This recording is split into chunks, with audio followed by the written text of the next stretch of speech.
പോയിട്ടും ജാസ്മിനോട് നന്നായിട്ട് കളിക്കുന്നു, അവരോട് തിളങ്ങി നിന്ന് കളിക്കുന്നു. അർജുന് വോട്ട് ചെയ്യുന്ന ആൾക്കാർ ശ്രീധുവിന് വോട്ട് ചെയ്യും, സ്വാഭാവികമായിട്ട് ഒരു കോംബോ ആയതുകൊണ്ട് തന്നെ. ഇപ്പൊ ഗബ്രി നേരത്തെ എവിക്ടഡായി പോയ മനുഷ്യനാണ്, അയാൾ കുറച്ചുകൂടെ നല്ല ഈ കോംബോ ആയതുകൊണ്ട് ഒരാൾക്ക് ഉള്ള ആള് സപ്പോർട്ട് മറ്റാൾക്കും ചെയ്തോളാം എന്ന് നിർബന്ധമൊന്നുമില്ല. അങ്ങനെയാണെങ്കിൽ ഗബ്രി ഇപ്പോഴാകുന്നതാണ്. ഗബ്രി പോയിട്ട് അവിടെ കിടന്ന് ജാസ്മിൻ അങ്ങനെ വന്നു കഴിഞ്ഞിട്ട് ഇൻഡിവിജ്വൽ ആയിട്ട് കളിച്ചു കഴിഞ്ഞാൽ രണ്ടുപേരും എന്തുകൊണ്ട് ഗബ്രി ഉണ്ടായില്ല, എന്തുകൊണ്ട് ഒരുപക്ഷെ ശ്രീധു പോയിരുന്നെങ്കിൽ അർജുൻ ചിലപ്പോൾ ഡൗൺ ആയി പോകുമായിരുന്നു. പക്ഷെ അങ്ങനെ അല്ലാന്ന് ജീവിച്ചിരിക്കുന്ന തെളിവ് എന്ന് പറയുന്നത് നമ്മുടെ ജാസ്മിൻ മാത്രമേ ഉള്ളൂ. അടുപ്പിലും ആവാന്നുണ്ട്, അത് എന്താവാന്ന് എടുത്തു പറയുന്നില്ല. ചിലവർക്ക് നയം, ചിലവർക്ക് മറ്റൊരു നയം പാടില്ല. അത് കാൻഡിഡേറ്റിന് ഓരോരുത്തർക്ക് ഓരോ നയമല്ലേ വേണ്ടത്, ആളുകൾക്കുള്ളതല്ല. ചാരയുടെ അഭിപ്രായത്തിലല്ല പറഞ്ഞു. അകത്ത് നിൽക്കുന്നു, കഴിവുള്ളവർ പുറത്തേക്ക് പോകുന്നു. ഇപ്പൊ തന്നെ സിജോ എവിക്റ്റ് ആയത് നമുക്കറിയാം. അപ്പൊ ഇതിന് മുമ്പ് എന്നുള്ള രീതിയിലേക്ക് ഞാൻ ഷാരിയോട് സംവാദത്തിൽ ചോദിച്ചുള്ള ഒരു കാര്യമാണ്, ഇങ്ങനെ പ്രീ പ്ലാൻഡ് ആയിട്ട് പോകുന്നുണ്ടോ എന്ന് ചോദിച്ചപ്പോൾ ഷാരി തന്നെ പറഞ്ഞാണ് അതൊന്നും നടക്കില്ല, അങ്ങനെ ഒരു പദ്ധതി കുഴപ്പമില്ലാവില്ല എന്നുള്ള രീതിയിലേക്ക്. അങ്ങനെ വെട്ടികേറി കളിച്ചു വന്ന ജാസ്മിന്റെ കാര്യത്തിൽ എന്നെ പറഞ്ഞിട്ടുണ്ട്. അതിന്റെ ഒപ്പം തന്നെ റസ്മിൻ പറഞ്ഞൊരു കാര്യമുണ്ട്, ജാസ്മിൻ അത് കഴിഞ്ഞ് ഒരു 5 മിനിറ്റ് സംസാരിക്കുമ്പോൾ ജാസ്മിന്റെ പേര് പറയാതെ സംസാരിക്കാൻ പറ്റും ചോദിച്ചാൽ അത് അവർ ശാരിക്ക് ഏറ്റവും കൂടുതൽ ബുദ്ധിമുട്ട് തോന്നുന്നു അല്ലെ. കാരണം ഏത് ടോപ്പിക് ആണെങ്കിലും ഓട്ടോമാറ്റിക്കലി വരുന്നുണ്ട്, അതിലേക്ക് പോകണ്ട. അപ്പൊ അങ്ങനെ വേറെ പലരും വരുമ്പോഴും ഷാരിയുടെ മനസ്സിൽ ആദ്യം വരുന്നത് ഗബ്രി ജാസ്മിനാണ്. എന്തായാലും വളരെ സ്വാഭാവികം അല്ലെ. അപ്പൊ കുത്തി പറയുന്നു എനിക്ക് പറയണ്ട അല്ലെ, അപ്പൊ എന്തിനാണ് കുത്തി പറഞ്ഞ പോലെ തോന്നുന്നു പറഞ്ഞേ. ഷാരിക്ക് മുഖവര ആവശ്യമില്ല. 6 പേരാണല്ലോ ഉള്ളത്. അതിൽ പോകാൻ സാധ്യതയുള്ളത് എനിക്ക് തോന്നുന്നു ശ്രീതു ആൻഡ് ഋഷിയാണ്. പക്ഷെ ഋഷി സംബന്ധിച്ചിടത്തോളം ഋഷി എനിക്ക് തോന്നുന്നു അൻസിബ ചേച്ചിക്കുട്ടി പോയി എന്ന ആ ഒരു ലെവലിൽ വന്നു കഴിഞ്ഞാൽ പുള്ളിക്കാരനാകെ കൂടെ എല്ലാവരും പുള്ളിയെ ക്രിട്ടിസൈസ് ചെയ്യുന്ന പോലെ തന്നെ ആരുടെയെങ്കിലും സപ്പോർട്ട് ഇല്ലെങ്കിൽ മുന്നോട്ട് പോകാൻ വയ്യ. ഹാർവിയോറ the exclusive collection of adenium plants. ഇനി നിങ്ങളുടെ വീടിന്റെ അകത്തളങ്ങളിൽ ഹാർവിയോറ അഡീനിയം പ്ലാന്റ്സ് പുഷ്പിച്ചു നിൽക്കും. വെബ്സൈറ്റ് വഴി ഓർഡർ ചെയ്ത് കഴിഞ്ഞാൽ ഇന്ത്യയിൽ എവിടെയും ഫ്രഷ് ആയി ഞങ്ങൾ അഡീനിയം പ്ലാന്റ് നിങ്ങളുടെ വീട്ടിൽ എത്തിച്ചു തരും. കൂടുതൽ വിവരങ്ങൾക്കായി ഹാർവിയോറ വെബ്സൈറ്റ് സന്ദർശിക്കുക.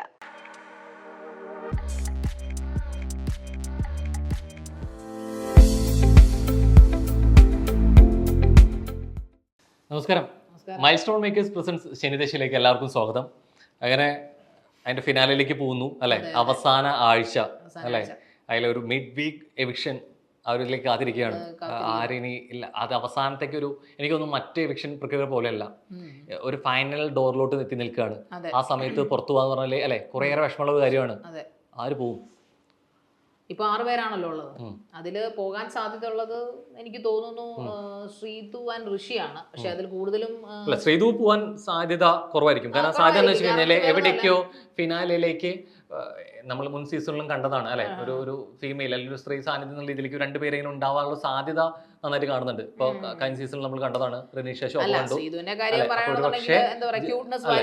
അല്ലെങ്കിൽ ഭയങ്കര ഗെയിമർ ആയിട്ടൊന്ന് അതല്ല. ഈ അഭിഷേക് അർജുൻ ശ്രീതു കോംബോ എന്ന് പറയുന്ന പോലെ ഇപ്പൊ അർജുന് കിട്ടുന്ന വോട്ടുകൾ ശ്രീധുവിനും കിട്ടുന്നു. അങ്ങനെ അവർ പരസ്പരം ഒരു ഇതിലങ്ങനെ പോകുന്നു. അതുകൊണ്ട് തന്നെ ശ്രീധുവിന് ചാൻസ് കൂടുതലാണ് അവിടെ നിൽക്കാൻ. പക്ഷെ ഋഷി സംബന്ധിച്ചിടത്തോളം ഋഷി എനിക്ക് തോന്നുന്നു അൻസിബ ചേച്ചിക്കുട്ടി പോയി എന്ന ആ ഒരു ലെവലിൽ വന്നു കഴിഞ്ഞാൽ പുള്ളിക്കാരനാകെ കൂടെ എല്ലാവരും പുള്ളിയെ ക്രിട്ടിസൈസ് ചെയ്യുന്ന പോലെ തന്നെ ആരുടെയെങ്കിലും സപ്പോർട്ട് ഇല്ലെങ്കിൽ മുന്നോട്ട് പോകാൻ വയ്യ എന്ന ഒരു ലെവൽ. അവിടെ വന്നതാണെങ്കിലും കൃത്യമായിട്ട് ഗെയിം കൂടി കളിച്ചിട്ടുണ്ട് അല്ലെ. സപ്പോർട്ട് പറയാൻ കോംബോൾ കുറെ ഉണ്ടായിട്ടുണ്ട് അല്ലെ. കോംബോൾ ഉണ്ടായിട്ടുണ്ട്. ഈ കോംബോൾ പൊളിക്കാൻ വന്നവർ ഉള്ളിൽ കോംബോ കളിച്ചിട്ടുണ്ട്. ഇതൊക്കെ സംഭവിച്ചിട്ടുണ്ട്. അവരൊക്കെ സെൽഫായിട്ട് കളിച്ചിട്ടുള്ളവരാണ്. ഋഷി തന്നെ പേഴ്സണലി സംഭവിച്ചിട്ടുണ്ട്, ലാലേട്ടനിക്ക് സംഭവിച്ചിട്ടുണ്ട്. എനിക്ക് ഒരാള് സപ്പോർട്ട് അല്ലെങ്കിൽ എനിക്ക് വേണം എന്നാലേ എല്ലാവർക്കും നല്ല രീതിയിലേക്ക് പറഞ്ഞിട്ടുണ്ട്. ഒരു സമയത്ത് ഒരു ഷോൾഡർ വേണം എന്നുള്ള രീതിയിലേക്ക് അങ്ങനെ കളിച്ചുള്ള ഒരാളെ കളിച്ചു വെട്ടികേറി കളിച്ചു വന്ന ജാസ്മിന്റെ കാര്യത്തിൽ എന്നെ പറഞ്ഞിട്ടുണ്ട്. അതിന്റെ ഒപ്പം തന്നെ റസ്മിൻ പറഞ്ഞൊരു കാര്യമുണ്ട്, ജാസ്മിൻ അത് കഴിഞ്ഞിട്ടും ഒരാൾക്ക് സപ്പോർട്ട് വേണമെന്ന് പറഞ്ഞിട്ടുള്ള കാര്യമാണ്. നമ്മുടെ വിഷയം എന്തായാലും ജാസ്മിനിലേക്ക് പോകണ്ട അല്ലെ. എനിക്ക് തോന്നുന്നു മിഡ് വീക്ക് വിഷൻ ആണ് അല്ലെ. സോ ആ രീതിയിലേക്ക് ഫൈനൽ 5-ലോട്ട് ആര് വരുന്നതിലേക്ക് സാധ്യതകൾ ഈ 2 പേർക്കുന്നുണ്ട്. പക്ഷെ എനിക്ക് തോന്നുന്നു ഇവിടെ സ്ത്രീ ഒരു ഫിനാലേക്ക് വരുമ്പോ ഒരു ഫൈനൽ 5-ലോട്ട് വരുമ്പോ സ്ത്രീയും പുരുഷനും അനുവാദം നോക്കണം എന്നുള്ളതില്ല, കണ്ടസ്റ്റൻസിന് തന്നെയാണ് നോക്കേണ്ടത് അല്ലെ. പക്ഷെ എവിടേക്കും ഒരു ഫിനാലെ എന്നുള്ള രീതിയിലേക്ക് ഇതിന്റെ സാധ്യതകളെ കുറിച്ചാണ് പറയാൻ പറ്റുക നമുക്ക് അല്ലെ. നമുക്കൊന്നും ഉറപ്പെടുത്ത് പറയാൻ പറ്റില്ല. ആ രീതിയിലേക്ക് നോക്കുകയാണെന്നുണ്ടെങ്കിൽ ഒരു പക്ഷെ ജാസ്മിനൊപ്പം തന്നെ ശ്രീതു വരാൻ സാധ്യത ഉണ്ടെന്ന് തോന്നുന്നു അല്ലെ. ഒരു 3-2 എന്നുള്ള രീതിയിലേക്ക് ചിലപ്പോൾ കൊടുക്കാൻ സാധ്യത ഉണ്ടെന്ന് തോന്നുന്നു. ശരിക്കും അങ്ങനെ മത്സരാർത്ഥിയായിട്ട് നോക്കണോ അതോ ഇതുപോലെ സ്ത്രീ പുരുഷൻ അങ്ങനെ രീതിയിലേക്ക് നോക്കണോ? ശരിക്കും എന്താ തോന്നുന്നത്? ശരിക്കും ശ്രീധുവിനെ എനിക്ക് അങ്ങനെ ഒരു ഭയങ്കര ഒരു കണ്ടസ്റ്റന്റ് അല്ലെങ്കിൽ ഒരു ഗെയിമർ ആയിട്ട് ഫീൽ ചെയ്തിട്ടില്ല. അവിടെ ഇങ്ങനെ ക്യൂട്ട്നെസ് വാരി വരുന്നു, അതോടൊപ്പം തന്നെ ഒരാൾക്ക് കൂട്ടായിട്ട് ഇപ്പൊ താൻ പറഞ്ഞല്ലോ ജാസ്മിന് ഒപ്പം ഒരു സ്ത്രീയുടെ ഒരു 2 രണ്ട് സ്ത്രീകൾ വരണം, അല്ലെങ്കിൽ സ്ത്രീക്ക് ഒരു സപ്പോർട്ട്, അതുപോലെ സ്ത്രീക്ക് സപ്പോർട്ട് ഒന്നല്ല പറയാത്ത കാര്യമൊന്നും പറയരുത് കേട്ടോ. ഇവിടെ സ്ത്രീ സപ്പോർട്ടിന്റെ ആവശ്യമോ സ്ത്രീകൾക്ക് എത്ര പ്രാധാന്യം കൊടുക്കുന്നു എന്നുള്ളതല്ല ഇവിടെ വിഷയം. സാധാരണ രീതിയിൽ നമ്മൾ മുൻ ഫൈനൽസിൽ കണ്ട പോലെ ഇനിയിപ്പോ രണ്ടുപേരുള്ളതാണ് ഒരു ഫിനാലെ വരുമ്പോ ഒരു 4-1 എന്നതിനേക്കാൾ അപ്പുറത്തേക്ക് ഒരു 3-2 എന്നുള്ള രീതിയിലേക്ക് അവൻ ചിലപ്പോൾ കൊടുക്കുന്നുണ്ടാവായിരിക്കും അല്ലെ. അല്ലെ, അപ്പൊ അങ്ങനെ വരുന്നത് മത്സരാർത്ഥിയെ കണ്ടിട്ടായിരിക്കും കൊടുക്കുക. രണ്ട് സ്ത്രീകൾ വരാൻ നിർബന്ധമുള്ളതല്ല, അങ്ങനെ കൊടുക്കാനുള്ള സാധ്യത ഉണ്ടെന്നാണ് ഞാൻ പറഞ്ഞത് അല്ലെ. അതിന് വരണം എന്നുള്ള നിർബന്ധം എന്നുള്ളതല്ല. ഒരു പക്ഷേ ഫിനാലെ എന്നുള്ള രീതിയിലേക്ക് നമ്മൾ മുൻ സീസണിലും കണ്ടതാണ് അല്ലെ, കഴിഞ്ഞ സീസണിലും കണ്ടു. അങ്ങനെ കൊടുക്കണ്ടോ, അത്രേ കൊടുക്കണ്ടോ അല്ലെ. അപ്പൊ അങ്ങനെ വരുന്ന സമയത്താണെന്നുണ്ടെങ്കിൽ ശ്രീതു എന്നുള്ള രീതിയിലേക്ക് പോവാണ്. അതിന്റെ ഒപ്പം തന്നെ പറയേണ്ട പേരും കൂടിയാണ് ഋഷി അല്ലെ, മത്സരാർത്ഥി എന്നുള്ള രീതിയിലേക്ക്. ഇപ്പൊ ജാസ്മിന്റെ കൂടെ ശ്രീതു നിൽക്കുക അല്ല, ഒരു ഗെയിമിന്റെ ഇതുകൊണ്ട് ശ്രീതു അവിടെ നിൽക്കുമെന്ന് ഞാൻ പറയുന്നില്ല. കാരണം ഈ പറയുന്ന പോലെ ഋഷി നമ്മുടെ അർജുന്റെ കോംബോ ആയിട്ടാണ് ഇപ്പൊ ശ്രീതുവിനെ കുറച്ച് നാളുകളായിട്ട് എനിക്ക് ഹാഫ് മന്ത് തൊട്ട് അങ്ങനെയാണ് പലരും കളിച്ചിട്ടുണ്ട്. അല്ല എന്നാലും ഫൈനാലേക്ക് വരുമ്പോ ഞാൻ ചോദിക്കട്ടെ, ഇപ്പം ഋഷിയെ സംബന്ധിച്ചിടത്തോളം ഋഷി ആകെ ഡൗൺ ആണ്. അൻസിബ എന്ന് പറയുന്നത് അത് കോംബോ എന്ന് പറഞ്ഞെങ്കിൽ പറഞ്ഞാൽ ഒരു സഹോദര കോംബോ എന്നാ പറയുന്നത്. അതായത് ജനിക്കാതെ പോയ സഹോദരൻ എന്ന് പറഞ്ഞാൽ കാർഗുവിയാണ് അവർ അതിനകത്ത് ഇറങ്ങിപ്പോയത്. പക്ഷെ അൻസിബ പോയതിനു ശേഷം ഋഷി ആകെ ഡൗൺ ആണെന്ന് പൊതുവെ ഒരു അഭിപ്രായം കാണുന്നവർക്ക് അറിയാം. പുള്ളി അങ്ങനെ നല്ല രീതിയിൽ കളിക്കുന്നൊന്നുമില്ല. പക്ഷേ ഈ നിങ്ങൾ പറഞ്ഞല്ലോ ഇപ്പൊ കുത്തി പറയുന്ന പോലെ എനിക്ക് ഫീൽ ചെയ്തു. വേറെ ഒന്നുമല്ല, ഗബ്രി അല്ലെങ്കിൽ ജാസ്മിൻ അവരൊരു കോംബോ ആയിട്ട് വന്നിട്ടുണ്ട്. വേറെ പലരും കോംബോ ആയിട്ട്, പക്ഷേ ഗബ്രി പറയുന്ന പോലെ എനിക്ക് മനസ്സിലായില്ല കുത്തി പറയുന്ന പോലെ വേറെ പലരും കോംബോ ആയിട്ട് വന്നിട്ടുണ്ട്. വേറെ പലരും വരുമ്പോഴും ശാരിയുടെ മനസ്സിൽ ആദ്യം വരുന്നത് ഗബ്രി ജാസ്മിൻ ആണ്. ഫേമസ് ആയിട്ടുള്ള അപ്പൊ കുത്തി പറയുന്നത് എനിക്ക് പറയണ്ട അല്ലെ. അപ്പൊ എന്തിനാണ് കുത്തി പറഞ്ഞ പോലെ തോന്നുന്നു പറഞ്ഞേ. ശാരിക്ക് മുഖവര ആവശ്യമില്ല, ആ സ്റ്റേറ്റ്മെന്റ് അങ്ങ് വരട്ടെ, അങ്ങനെ വരട്ടെ. അല്ലെങ്കിൽ മുഖവരൊന്നും പിടിക്കേണ്ട കാര്യമൊന്നുമില്ല. ഗബ്രി ജാസ്മിൻ പറയുമ്പോഴത്തേക്ക് നിങ്ങൾ പറഞ്ഞ കോംബോ, പക്ഷെ ഗബ്രി പോയിട്ടും ജാസ്മിനോട് നന്നായിട്ട് കളിക്കുന്നു, അവരോട് തിളങ്ങി നിന്ന് കളിക്കുന്നു. അവരിതാ ഇപ്പൊ ലാസ്റ്റ് വീക്കിലേക്ക് അങ്ങനെ പറഞ്ഞ അല്ലെ. അപ്പൊ അങ്ങനെ പറഞ്ഞ ഒരാള് തന്നെയാണ് അല്ല എന്നുണ്ടെങ്കിൽ അങ്ങനെയെങ്കിൽ അൻസിബ പോയി കഴിഞ്ഞിട്ട് എവിക്ഷൻ പ്രക്രിയ നടന്നിട്ടില്ല വേറെയും. എന്തുകൊണ്ട് ഋഷി പുറത്ത് പോയില്ല? അൻസിബ ഇല്ലാതെ അവിടെ കളിച്ചിരുന്നു എന്നെങ്കിൽ അല്ലെ, കളിച്ചില്ല എന്ന് പറയുന്നു അല്ലെ. ബിഗ് ബോസിന്റെ കളി എന്താണ് കളികൾ? ഇതിനു മുമ്പ് നമ്മൾ ഇതിനെ കുറിച്ച് സംസാരിച്ചിട്ടുണ്ട്. എന്തായിരുന്നു? അതായത് പലരും നിൽക്കേണ്ടവർ നിൽക്കും, നിൽക്കേണ്ടവർ നിൽക്കാതെ പോകുന്നവർ എന്താ പറയുക, അങ്ങനെയുള്ള കഴിവ് കെട്ടവർ അകത്ത് നിൽക്കുന്നു, കഴിവുള്ളവർ പുറത്തേക്ക് പോകുന്നു. ഇപ്പൊ തന്നെ സിജോ എവിക്റ്റ് ആയത് നമുക്കറിയാം. അപ്പൊ ഇതിന് മുമ്പ് എന്നുള്ള രീതിയിലേക്ക് ഞാൻ ശാരിയുടെ സംവാദത്തിൽ ചോദിച്ചുള്ള ഒരു കാര്യമാണ്, ഇങ്ങനെ പ്രീ പ്ലാൻഡ് ആയിട്ട് പോകുന്നുണ്ടോ എന്ന് ചോദിച്ചപ്പോൾ ശാരി തന്നെ പറഞ്ഞാണ് അതൊന്നും നടക്കില്ല, അങ്ങനെ ഒരു പദ്ധതി പടപ്പിലാവില്ല എന്നുള്ള രീതിയിലേക്ക് അല്ലെ. ഈ ജാസ്മിൻ എന്നുള്ളത് മത്സരാർത്ഥിയാണോ? ജാസ്മിൻ എന്നുള്ള മത്സരാർത്ഥിയാണോ? ഒരു മത്സരാർത്ഥി അല്ലെ, ഒരു മത്സരാർത്ഥി അല്ലെ. ആ മത്സരാർത്ഥിക്ക് വേണ്ടി ചെയ്യാന്നുണ്ടെങ്കിൽ ഏതൊരു കണ്ടസ്റ്റൻസിന് പ്ലാൻ ചെയ്തൂടെ? ഞാൻ നിന്ന് ചോദിച്ചു കഴിഞ്ഞ സമയത്ത് ശാരിക എന്താ പറഞ്ഞ ചോദ്യം കൃത്യമായിട്ട് കേൾക്കണം. അങ്ങനെ ജാസ്മിന്റെ കാര്യത്തിൽ ചോദിച്ചപ്പോ അത് അങ്ങനെ ഒരു പദ്ധതി നടക്കില്ല എന്ന് പറഞ്ഞ ഒരാൾ ഇപ്പൊ തന്നെ പറഞ്ഞു ഋഷിയുടെ കാര്യത്തിൽ അങ്ങനെ പദ്ധതിയാണെന്ന്. അപ്പൊ ആ പദ്ധതി എന്നുണ്ടെങ്കിൽ ഇത് എല്ലാവർക്കും അല്ലെ ബാധമായിട്ട് ചിലപ്പോൾ നടക്കാവുന്നതാണ്. അപ്പൊ അതല്ലാതെ പറയുന്നത് ഇപ്പൊ ഋഷി അങ്ങനെ അല്ലല്ല വിഷയത്തിൽ നിന്ന് സംസാരിച്ചതിലേക്ക് കൊണ്ടുവന്ന ശാരികയാണ് അല്ലെ. ശാരികയിലേക്ക് കൊണ്ടുവന്നപ്പോഴാണ് ഞാനും അതിലോട്ട് വന്നത്. ശാരിക അത് പറഞ്ഞുകൊണ്ടാണ് ഞാനും അതിലേക്ക് വന്നത്. അപ്പൊ അത്തരത്തിൽ ഞാൻ ചോദിക്കട്ടെ, വേറെ ശ്രീതു ഋഷി തോന്നുന്നു എന്തുകൊണ്ടാണ് മറ്റുള്ളവർ പരിഗണിക്കാത്തത്?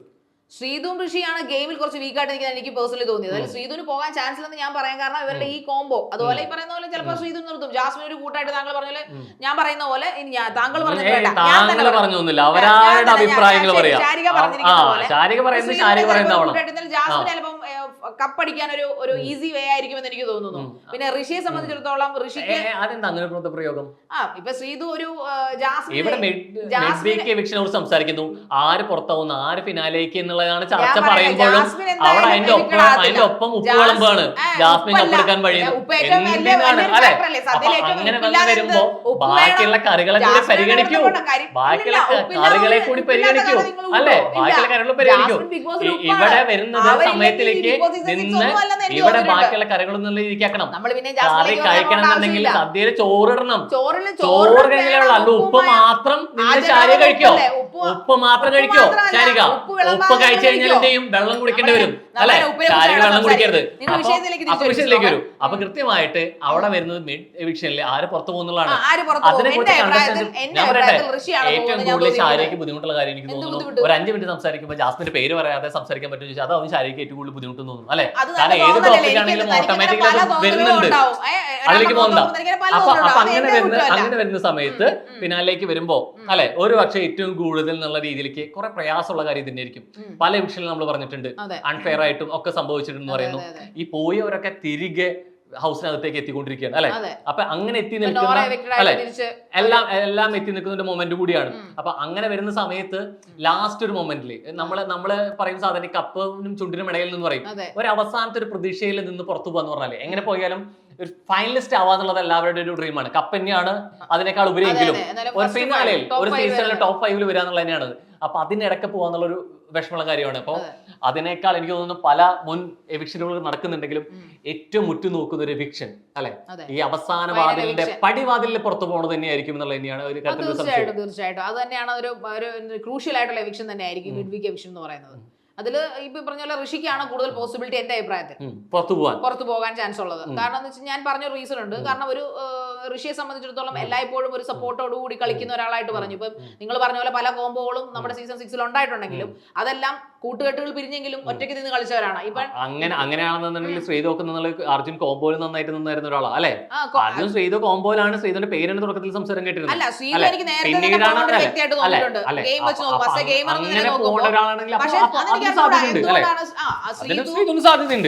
ശ്രീധുവും അർജുനും തമ്മിലുള്ള കോംബോ അത് ഇങ്ങനെ ഒരുമിച്ച് ഇപ്പൊ തൽക്കാലം വേറെ കോംബോകളൊന്നും ഇല്ലാത്തതുകൊണ്ട് അങ്ങനെ പോയിക്കൊണ്ടിരിക്കുകയാണ്. അത്തരത്തില് ഓരോ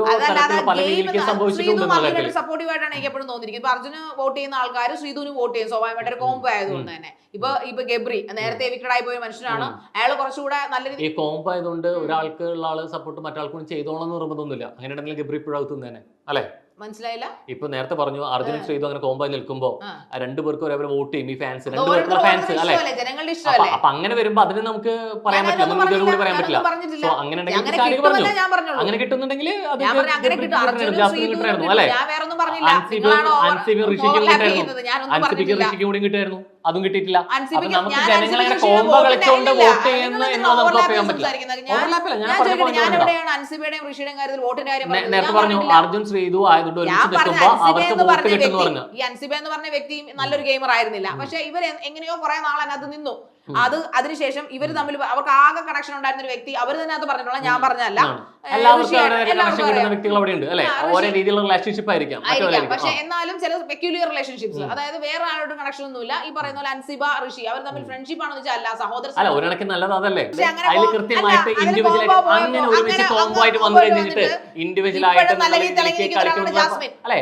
ആരായിരുന്നു കോംബോ? ഗബ്രി പോയിട്ട് അവിടെ കിടന്ന് ജാസ്മിൻ കരഞ്ഞ് അങ്ങനെ ഇൻഡിവിജ്വൽ ആയിട്ട് കളിച്ചു കഴിഞ്ഞാൽ രണ്ടുപേരും എന്തുകൊണ്ട് ഗബ്രി ഉണ്ടായില്ല? എന്തുകൊണ്ടെന്നുള്ള രീതിക്ക് ഒരുപക്ഷെ ശ്രീധു പോയിരുന്നെങ്കിൽ അർജുൻ ചിലപ്പോൾ ഡൗൺ ആയി പോകുമായിരുന്നു. പക്ഷെ അങ്ങനെ അല്ലാന്ന് ജീവിച്ചിരിക്കുന്ന തെളിവ് എന്ന് പറയുന്നത് നമ്മുടെ ജാസ്മിൻ മാത്രമേ ഉള്ളൂ.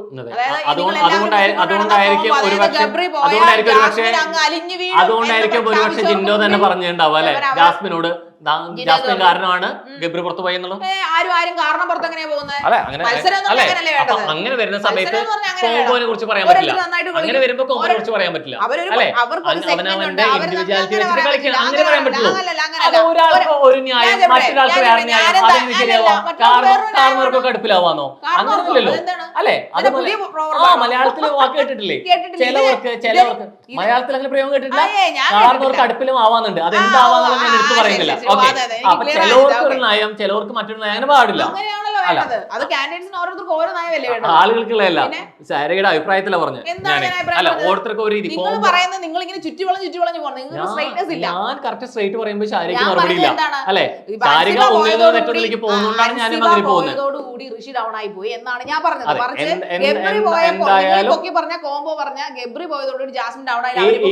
ഗബ്രി ജാസ്മിൻ പൊക്കി പറഞ്ഞ കോംബോ പറഞ്ഞതും താങ്കൾ തന്നെയാണ് അല്ലെ. എന്താണ് ശാരികയുടെ അഭിപ്രായം പറയാൻ? എന്തായാലും മിഡ് ഡിവിഷൻ ആണ്, എങ്ങനെ പോകുന്നുള്ളത് നോക്കാം. ഓക്കെ.